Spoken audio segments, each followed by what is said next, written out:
বিগত 15 বছর বাংলাদেশের মানুষের জন্য ছিল একটি অন্ধকারের যুগ। ইতিহাসে যেমনি ভাবে আমরা আইয়ামে জাহিলিয়াতের কথা পড়ে থাকি, বাংলাদেশের মানুষ সেই আইয়ামে জাহিলিয়াতের মতো আওয়ামী জাহিলিয়াতের নিষ্পেষণের শিকার হয়েছিল।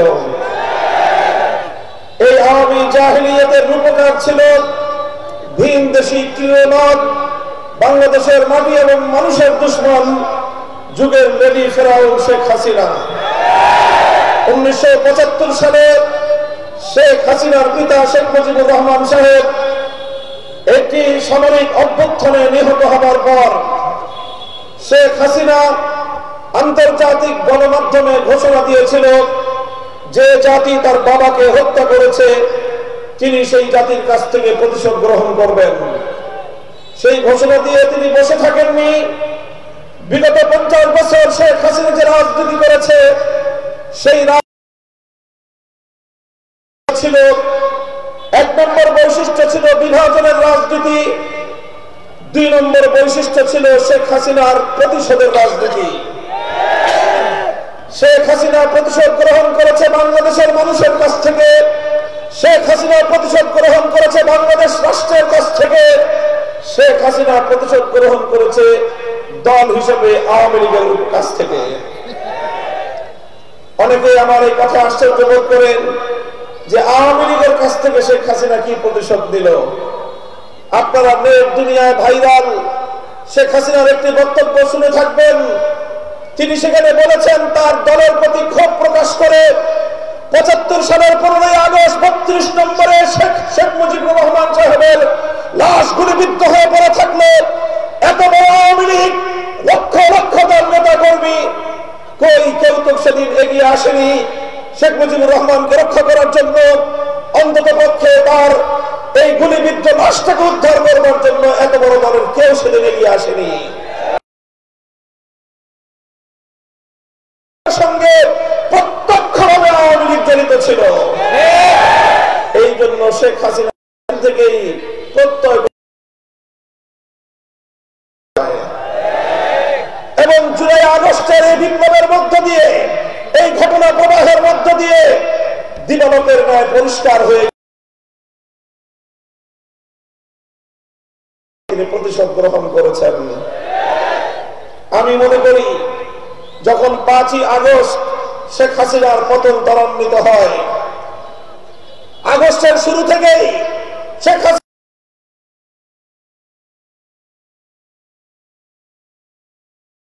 তাকে সেই প্রতিবেদন এবং রিপোর্ট দিয়েছিল।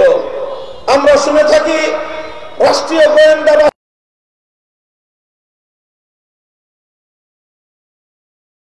কার্যালয় কেন্দ্রিক শেখ হাসিনা ভিন্ন আরেকটি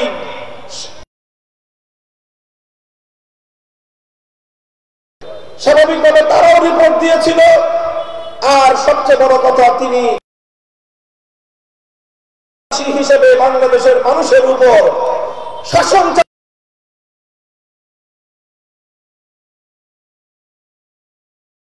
রাষ্ট্রের গোয়েন্দাদের কথা শুনে থাকি বাংলাদেশের মানুষের পায়ে পায়ে তারা বিচরণ করে। সেই গোয়েন্দা সংস্থা কি শেখ হাসিনাকে 5ই আগস্টের আগে অবশ্যই দিয়েছিল, অবশ্যই দিয়েছিল। সেই সংবাদ পাওয়ার পরে শেখ হাসিনা কি করেছে? শেখ হাসিনা করেছে আগে লক্ষ লক্ষ কোটি টাকা বাংলাদেশ থেকে পাচার করে বাংলাদেশটাকে একটি তলাবিহীন বাংলাদেশের অর্থনীতির মেরুদণ্ড ভেঙে দিয়েছিল। আর অবশিষ্ট যা সম্পদ চুরি করার ছিল অবশিষ্ট সময়ে তিনি 14টা লাগেজ গুছিয়েছেন। তিনি তার থেকে নিরাপদ দূরত্বে যত সদস্য ছিল সকলকে নিরাপত্তা দিয়ে আগে বিভিন্ন দেশে সেটেল করেছেন। সঙ্গে ছিল ছোট্ট একটা বোন, সেই বোনটাকে নিয়ে 14টা লাগেজ নিয়ে হেলিকপ্টারে করে 5ই আগস্ট দুপুর বেলায় তিনি বাংলাদেশ ত্যাগ করে সেই দাদাবাবুদের দেশে গিয়ে আশ্রয় নিলেন। একটা বারের জন্য কোন আওয়ামী লীগের কথা চিন্তা করেন নাই, একটা বারের জন্য যুবলীগের যে যুবকদেরকে তিনি হেলমেট পরিয়ে হেলমেট লীগে পরিণত করেছিলেন, তাদের পরিণামের কথা চিন্তা করেন নাই। ঐতিহ্যবাহী ছাত্র সংগঠন ছাত্রলীগের যাদেরকে তিনি হাতুড়ি দিয়ে ছাত্রলীগ থেকে হাতুড়ি লীগে পরিণত করেছিলেন, তাদের পরিণামের কথা দুইবার তিনি ভাবেন নাই। বরং অন্তিম সময়েও তিনি যুবলীগ, ছাত্রলীগ, আওয়ামী লীগের ক্যাডারদের হাতে রিভলভার, পিস্তল, বন্দুক আর রাইফেল তুলে দিয়ে বাংলার তোমার সন্তানদের বুকের উপর গুলি ছোড়বার নির্দেশ দিয়েছিলেন। এভাবে তিনি তার দল আওয়ামী লীগকে জনগণের মুখোমুখি দাঁড় করিয়ে নিজের আখের গুছিয়ে পরিবার নিয়ে তিনি চম্পট দিলেন। তিনি পালানোর সময় একবার আওয়ামী লীগের কথা ভাবেন নাই, বরং তিনি আওয়ামী লীগের এমন পরিণাম করে দিয়ে গিয়েছেন, আগামী 100 বছর পর্যন্ত যেন এই দেশের মানুষ কেউ আওয়ামী লীগের নাম লজ্জায় মুখে উচ্চারণ করতে না পারে। আমার দুঃখ হয় আওয়ামী লীগের ওই সকল নেতা কর্মীদেরকে নিয়ে যাদের ন্যূনতম বিবেক রয়েছে। আপনারা কোন বিবেকে শেখ হাসিনার নাম আবার মুখে উচ্চারণ করেন? এতটুকু লজ্জা এবং অনুশোচনা কি আপনাদের থাকার নাই? আপনাদের নেত্রী কাজটা কি করেছে? আমার মহাসচিব সাহেব বলেছেন ইতিপূর্বে, জেনারেল হোসেন মোহাম্মদ এরশাদ সাহেব গণ অভ্যুত্থানের মুখে পদত্যাগ করেছেন। তার দলের কর্মীদেরকে অসহায় করে তিনি পালিয়ে যান নাই, বরং তিনি কারাগারে বন্দী হয়েছেন। বছরের পর বছর তিনি কারা প্রকোষ্ঠে, অন্ধকার প্রকোষ্ঠে তিনি দিনাতিপাত করেছেন। বেগম জিয়া 80 পর বয়সে তিনি কারারুদ্ধ হয়েছেন। জীবন মৃত্যু সন্ধিক্ষণে থেকে তিনি দেশ ছেড়ে পালিয়ে যান নাই, তার নেতা কর্মীদের পাশে তিনি ছিলেন। আওয়ামী লীগকে প্রশ্ন করি, আপনাদের নেত্রী কাজটা করলো কি? কাজটা করলো কি? তিনি শেষ সময়ে দাম্ভিকতার সরে বলেছিলেন শেখ হাসিনা পালায় না। এই কথা বলে তিনি আওয়ামী লীগ, যুবলীগ, ছাত্রলীগের কফিনে সর্বশেষ ব্রেকটা ঠুকেছেন। তাদেরকে জনগণের উপর আরো বেশি হায়নার মতো করবার জন্য, হামলা চালানোর জন্য তিনি তাদেরকে উস্কানি দিয়েছেন। উস্কানি দিয়ে আওয়ামী লীগকে, যুবলীগকে, ছাত্রলীগকে হুমকির মুখে ঠেলে দিয়ে, বাংলাদেশকে ধ্বংসের মুখে ঠেলে দিয়ে, যেই বাংলাদেশকে ধ্বংস করবার জন্য তিনি রাজনীতি শুরু করেছিলেন, সে দেশটাকে ধ্বংস করে দিয়ে তিনি যাদের এজেন্ডা বাস্তবায়নের জন্য এদেশে কাজ করেছেন তাদের কোলে গিয়ে আশ্রয় নিয়েছেন। এখন সেখানে বসে তিনি কলকাঠি নাড়ছেন। প্রতিবেশী দেশ হিসেবে ভারতকে আমরা স্পষ্ট বার্তা দিয়ে দিতে চাই, আপনারা বিগত 53 বছরের পরিচালিত বাংলাদেশ নীতি নিয়ে নতুন করে ভাবুন। বাংলাদেশের সঙ্গে ন্যূনতম সৌজন্যতামূলক পররাষ্ট্রনীতির আচরণ করুন। কূটনৈতিক ভাষায় বলতে গেলে, যদি আপনারা আমার বাংলাদেশকে কূটনৈতিক ভাবে মর্যাদা দিতে ব্যর্থ হন, বাংলাদেশের মানুষ আপনাদের সঙ্গে সম্পর্ক নিয়ে নতুন ভাবে ভাবতে বাধ্য হবে।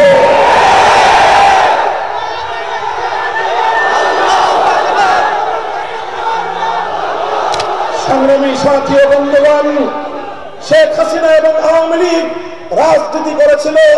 তার রাজনীতির দ্বিতীয় বৈশিষ্ট্য ছিল বিভক্তি এবং বিভাজনের রাজনীতি, ডিভাইড এন্ড রুল। সেই ব্রিটিশের পলিসি অনুযায়ী তিনি বাংলাদেশে রাজনীতি করেছেন। যারা তার পক্ষে কথা বলতো তারা অটোমেটিক ভাবে মুক্তিযোদ্ধা হয়ে যেত, তার বিরুদ্ধাচরণ করলেই রাজাকার হয়ে যেত। এই ছিল শেখ হাসিনার আমলে মুক্তিযোদ্ধা এবং রাজাকারের সংজ্ঞা। এই কাজ করতে করতে চূড়ান্ত পর্যায়ে আমার দেশের তামাম ছাত্ররা, 4 কোটি ছাত্র জনতা কোটা সংস্কারের ন্যায্য দাবি নিয়ে মাঠে নামলো। তারা বলল, মেধাভিত্তিক জাতি গঠন করুন। এভাবে কোটা সংস্কারের কোটা তৈরি করার মাধ্যমে মেধাবীদেরকে বঞ্চিত করে কোনো উন্নত রাষ্ট্র গড়ে উঠতে পারে না। ছাত্ররা তাদের ন্যায্য দাবি নিয়ে মাঠে নামলো। বাংলার প্রতিটি নাগরিক, বিবেকবান মানুষ তাদের পাশে দাঁড়ালো। যখন শেখ হাসিনার স্বার্থে আঘাত হানলো, তখন তিনি আমার দেশের 4 কোটি এই কচিকাঁচা নিষ্পাপ মাসুম ছাত্র জনতাকে তিনি রাজাকারের বাচ্চা বলে কটাক্ষ করতে এতটুকু দ্বিধা করলেন না। আমার দেশের ছাত্র জনতা বলল, অধিকার চাইলে যদি রাজাকার হতে হয়, দেশের স্বাধীনতার পক্ষে কথা বললে যদি রাজাকার হতে হয়, যদি দেশের উন্নয়নের পক্ষে কথা বললে যদি রাজাকার হতে হয়, বাংলাদেশ বাংলাদেশের প্রতিটি শিক্ষাঙ্গন থেকে এক সুরে আওয়াজ উঠল, আমি কে তুমি কে। এই স্লোগানের মধ্য দিয়েই বাংলাদেশের ছাত্র জনতা সেদিন শেখ হাসিনাকে লাল কার্ড প্রদর্শন করে তার রাজনীতির কবর তৈরি করেছিল। আমার বাংলাদেশের ছাত্র জনতা শেখ হাসিনার বিভাজনের রাজনীতিকে বৃদ্ধাঙ্গুলি প্রদর্শন করে রাজপথে তারা অভূতপূর্ব ঐক্য গড়ে তুলেছিল। School, college, public university, private university, Alia মাদ্রাসা, কওমি মাদ্রাসার আমার সোনার ছেলেরা সকল ভেদাভেদ ভুলে গিয়ে টেকনাফ থেকে তেঁতুলিয়া পর্যন্ত তারা ঐক্যের শিশাধারা প্রাচীর তৈরি করেছিল এবং প্রাচীর তৈরি করে রাজপথে তারা উত্তাল স্লোগান তুলেছে। বুলেটের আঘাতে তাদের বুক ঝাঁঝরা হয়ে রাজপথ রঞ্জিত হয়েছে। যেই পথে তারা রক্ত দিল, যে পথে স্লোগানে স্লোগানে আকাশ বাতাস তারা মুখরিত করল, নামাজের রক্ত হওয়ার সঙ্গে সঙ্গে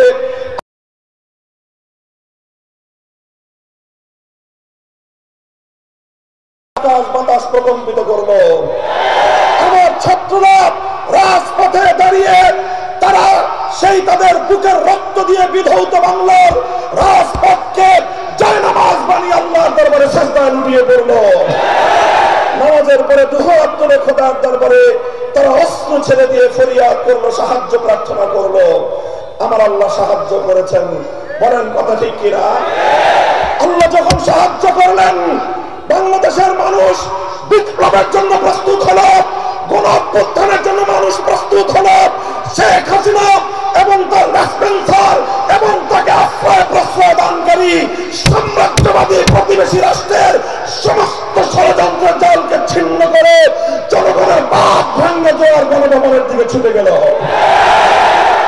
সংগ্রামী সাথী ও বন্ধুগণ, এভাবে অভূতপূর্ব যে ঐক্য গড়ে উঠেছিল, সে ঐক্যের মাধ্যমেই শেখ হাসিনা এবং তার ষড়যন্ত্রের রাজনীতি, বিভাজনের রাজনীতি, প্রতিশোধের রাজনীতি বাংলার মাটি থেকে উৎখাত হয়েছে। আবার তারা বাংলাদেশে নতুন করে পুনর্বাসিত হওয়ার স্বপ্ন দেখছে। আওয়ামী লীগ, যুবলীগ, ছাত্রলীগকে বলতে চাই, যদি রাজনীতি করতে চাও তাহলে দলের নামটা পরিবর্তন করে নতুন ভাবে রাজনীতিতে আসো। এই আওয়ামী লীগকে বাংলার মানুষ আর কোনদিন ক্ষমা করবে না। যারা আমার প্রতিটি মায়ের বুক খালি করেছে, অসংখ্য অগণিত মানুষকে খুন খুন করে বাংলাদেশকে একটি মৃত্যু পরিণত করেছে, যারা দেশের মানুষের বিরুদ্ধে প্রতিশোধ গ্রহণ করেছে, লক্ষ কোটি টাকা পাচার করে আমার বাংলাদেশকে বিশ্ব দরবারে তাদের অর্থনীতির ভিড় ধসিয়ে দেওয়ার চেষ্টা করেছে। সংগ্রামী সাথী ও বন্ধুগণ, এই কক্সবাজারের কৃতি সন্তান, আপনাদের জনপ্রিয় জননন্দিত নেতা জনাব সালাউদ্দিন সাহেব মানবতার ভাবে তিনি গুমের শিকার হয়েছেন এবং সকল কূটনৈতিক শিষ্টাচারকে বর্জন করে পার্শ্ববর্তী রাষ্ট্র এই সালাউদ্দিন সাহেবের এই গুম নাটকে প্রত্যক্ষ ভূমিকা পালন করেছে। আন্তর্জাতিক ভাবে আমরা ভারতের কাছ থেকে তার স্বচ্ছতার জবাব চাই। এভাবে ইলিয়াস আলী সহ যত বিরোধী নেতা কর্মীরা গুম খুনের শিকার হয়েছে, তাদের সকল হত্যাকাণ্ডের জুডিশিয়াল প্রতিটি কিলিংয়ের বিচার চাই। লক্ষ্য করবেন, বিগত সময়ে জুলুম হয়েছে বাংলাদেশের বিরোধী মত এবং পথের প্রতিটি দলের উপর, প্রতিটি নেতা কর্মীর উপর। তবে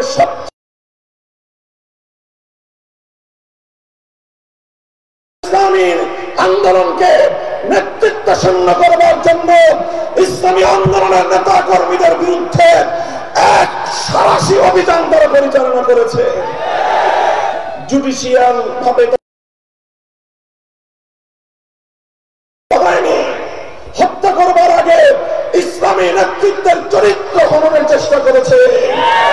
শেখ হাসিনা সেই কাজ করেছে যেই কাজ নমরুদ করার সাহস পায় নাই। শেখ হাসিনা সেই কাজ করে নাই। শেখ হাসিনা সেই কাজ করেছে যেই কাজ দেখায় নাই। এই জন্য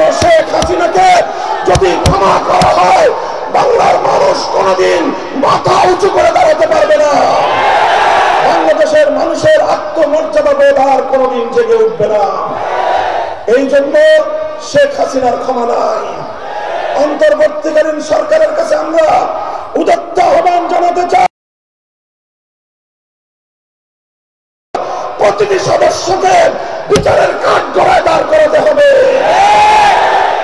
আমরা যখন গ্রেফতার হয়েছিলাম, আমাদের সঙ্গে যে নির্মম আচরণ করা হয়েছিল, আমাদের আলেম আমাদেরকে ডান্ডা বেড়ি পরিয়ে, হাতে হ্যান্ডকাফ পরিয়ে, বুকের মধ্যে বুলেট প্রুফ জ্যাকেট জড়িয়ে, মাথায় হেলমেট পরিয়ে, মিডিয়ার মাধ্যমে সারা দুনিয়ার সামনে আমাদেরকে সন্ত্রাসী জঙ্গিবাদী বলে আখ্যায়িত করবার পায় তারা চালিয়েছিল। হেফাজতে ইসলাম বাংলাদেশের প্রতিটি নেতা কর্মীর বিরুদ্ধে গভীর এবং কঠিন ষড়যন্ত্র চালিয়েছে। আমাদের পরিবার পরিজনদেরকে মাসের পর মাস তারা হয়রানি চালিয়েছে। আমাদের মাদ্রাসাগুলোকে দখল করে নিয়েছে। আমাদের চারিদিক থেকে আমাদের জগৎকে সংকীর্ণ করে তুলবার চেষ্টা করেছে। আমরা আল্লাহর রহমতের উপর ভরসা করে মাটি কামড়ে পড়েছিলাম। আমরা রক্ত দিয়েছি, জীবন দিয়েছি, স্বপ্না চত্বর রঞ্জিত করেছি, 21 সালে রক্ত দিয়েছি, দেশ ছেড়ে পালিয়ে যাই নাই।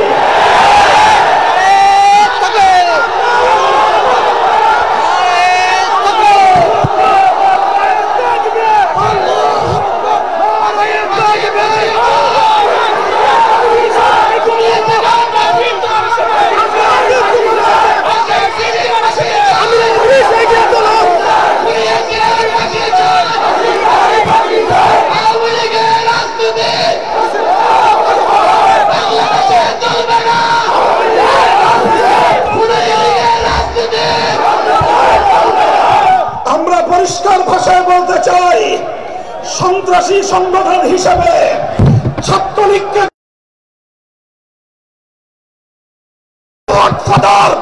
আওয়ামী লীগের শান্তিপূর্ণ বাংলার মাটিতে রাজনীতি করবার কোন অধিকার নাই।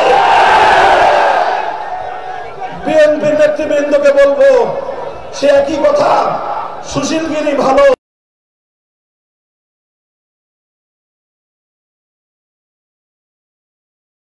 ক্ষমতার অপপ্রয়োগ করে তাদের নিবন্ধন বাতিল করা হয়েছিল। আজ আওয়ামী লীগ সন্ত্রাসী সংগঠন হিসেবে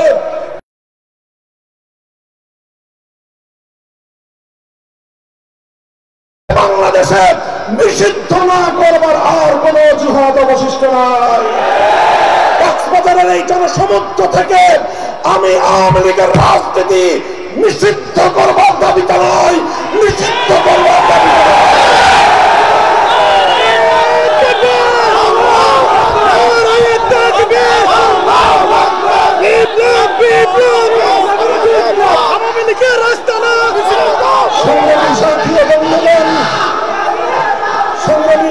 বন্ধুগণ, আমি আপনাদেরকে বলতে চাই, ইনশাআল্লাহ সুন্নাহ ইনশাআল্লাহ জুলাই এবং আগস্টে যে বিপ্লব হয়েছে, সেই বিপ্লবে নিরবচ্ছিন্ন ভাবে হেফাজতে ইসলাম বাংলাদেশ, এদেশের আলেম সমাজ, বাংলাদেশ খেলাফত মজলিস সহ ইসলামী সংগঠনগুলো নিরবচ্ছিন্ন অবদান রেখে গিয়েছে।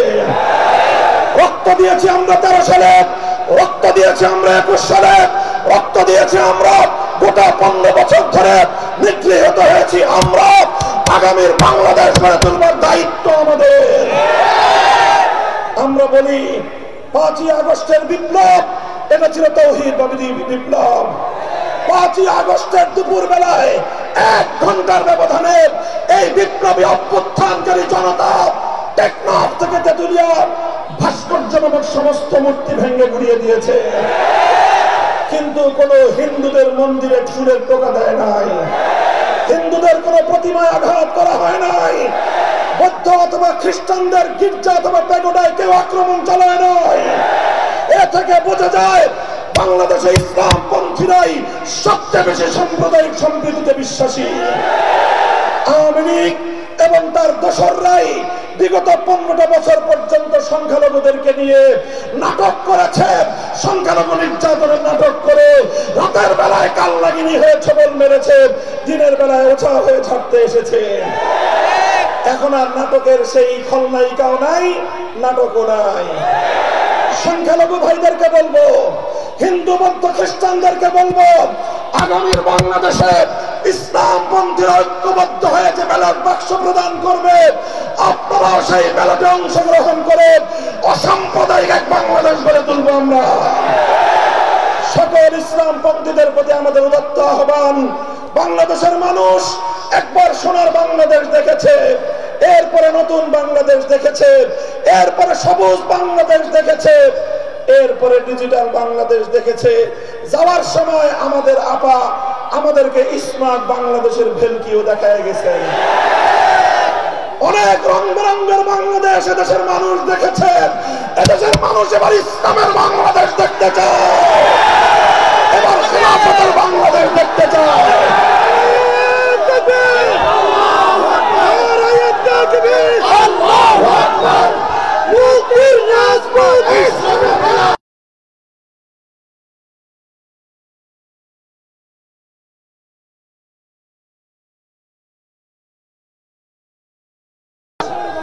সংগ্রামী সাথী ও বন্ধুগণ, আমার সর্বশেষ আহ্বান ইন্টারিম গভর্নমেন্টের কাছে, ৭২-এর সংবিধান থেকে সংবিধান ফেলে নতুন ভাবে সংবিধান প্রণয়ন করুন।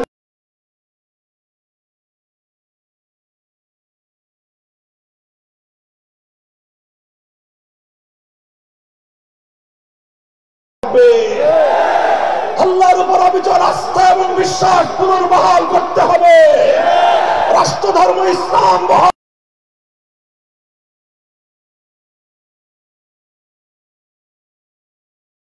ঘোষণা সংবিধানে থাকতে হবে ইনশাআল্লাহ।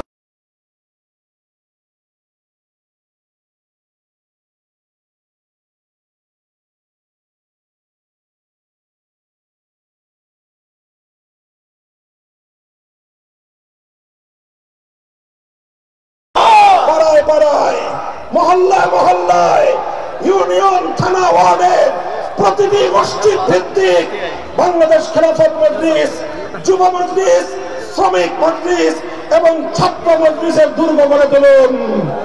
ইনশাআল্লাহ যে গণজোয়ার শুরু হয়েছে দেশে ইসলামের, এই গণজোয়ার খেলাফত রাষ্ট্র ব্যবস্থা কায়েম করেই থামবে ইনশাআল্লাহ। আল্লাহ পাক আপনাদের পক্ষ থেকে শেখ হাসিনাকে সরাসরি দায়ী করে জুলাই এবং আগস্ট হত্যাকাণ্ডের জন্য যে রিপোর্ট প্রদান করে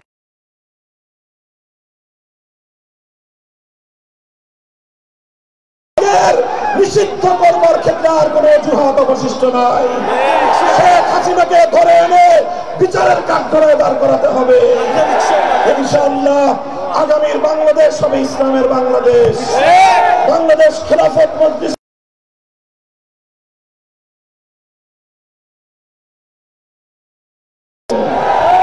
আমরা সম্মিলিতভাবে অন্যান্য ইসলামী সংগঠনগুলোর সঙ্গে এক কাতার ঐক্যের মঞ্চ আমরা উপহার দেব ইনশাআল্লাহ। আমাদের সকলকে কবুল করুন।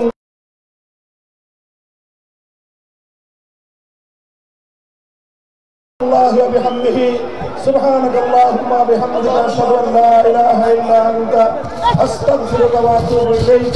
اللهم صل على محمد وآل محمد يا حي يا قيوم برحمتك نستغيث. وصلى الله تعالى على خير خلقه محمد وآله وصحبه أجمعين. اللهم آمين برحمتك يا أرحم الراحمين.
আমাদের ছাত্র মজলিসের সকল স্বেচ্ছাসেবক ভাইদেরকে আমাদের কক্সবাজার জেলা সভাপতি মোহাম্মদ আজিমউদ্দিনের সাথে দেখা করে বিদায় নেওয়ার জন্য সুবিধা করছি।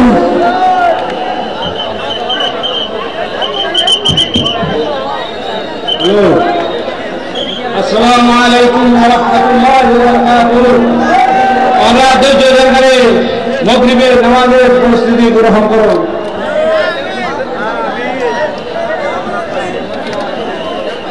নাহমাদুহু ওয়া নুসাল্লি আলা রাসূলিল কারীম।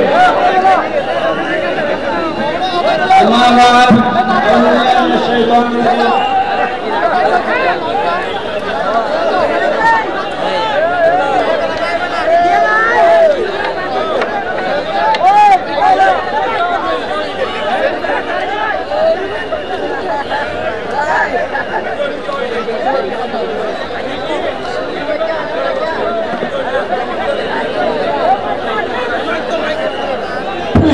আমাদের স্বেচ্ছাসেবক ভাইয়েরা দ্রুত স্টেজে আসুন।